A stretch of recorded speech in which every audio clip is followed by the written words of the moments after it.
Contrairement à la première version de VVSL, la version 2 utilise une architecture réseau virtualisée. Ton système Debian possède sa propre identité sur le réseau, différente de celle de Windows.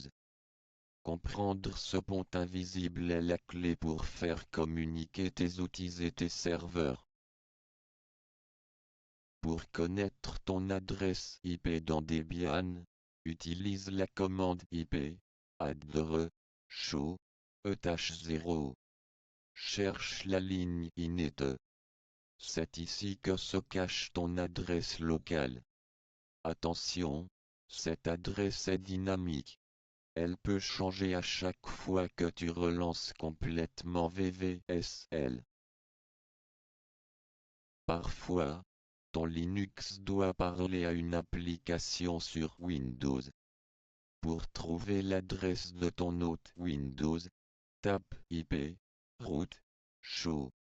L'adresse après défaut devient est celle de ton Windows vu depuis Linux.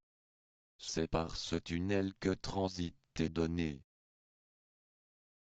La magie de VVSL2, c'est que tu peux souvent utiliser l'adresse localhost dans ton navigateur Windows pour atteindre un serveur qui tourne dans Debian.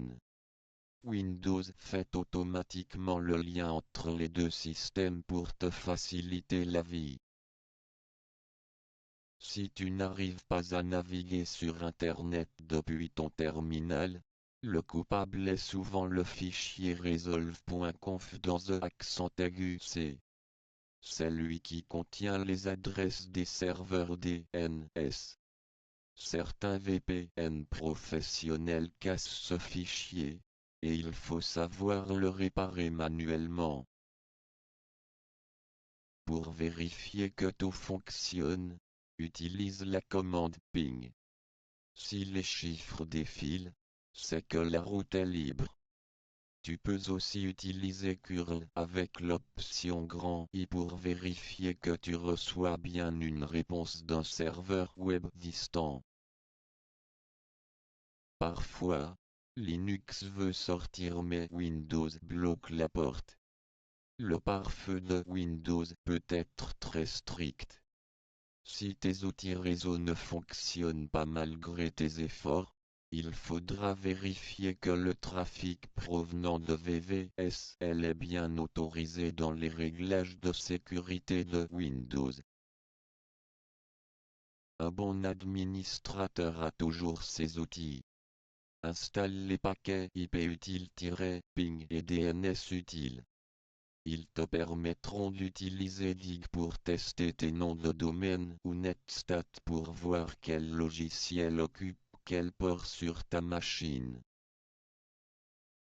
C'est l'heure du challenge. Trouve ton adresse IP. Lance un petit serveur de test avec Python. Enfin, essaie d'ouvrir ton navigateur Windows et d'atteindre ce serveur. Si la page s'affiche, tu as maîtrisé le réseau entre tes deux mondes. Le réseau n'a plus de secret pour toi.